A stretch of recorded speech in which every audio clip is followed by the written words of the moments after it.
ایک کفن چور کی سچی توبہ۔ قشیری رحمتullah کہتے ہیں کہ ایک کفن چور تھا، چنانچہ ایک عورت کا انتقال ہوا۔ جب اس کو کفنا کر لوگ قبر تک لے گئے تو کفن چور نے بھی شرکت کی۔ اس کی شرکت کی وجہ یہ تھی کہ قبر کی شناخت کر کے رات میں قبر کھود کر کفن چرانے میں آسانی ہو۔ جب لوگ دفن کر کے واپس آ گئے اور رات ہوئی تو کفن چور نے قبر کو کھودا۔ جب لاش نظر آئی تو اچانک عورت بول پڑی، سبحان اللہ، ایک بخشا ہوا شخص بخشی ہوئی عورت کا کفن چرا رہا ہے۔ کفن چور چونک پڑا اور کہنے لگا، اے عورت، یہ تسلیم ہے کہ تیری مغفرت ہوئی ہے، لیکن میں کیسے مغفور ہو گیا؟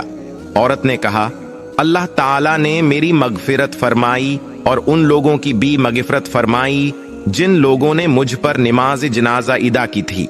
تو بھی نماز جنازہ میں شریک تھا۔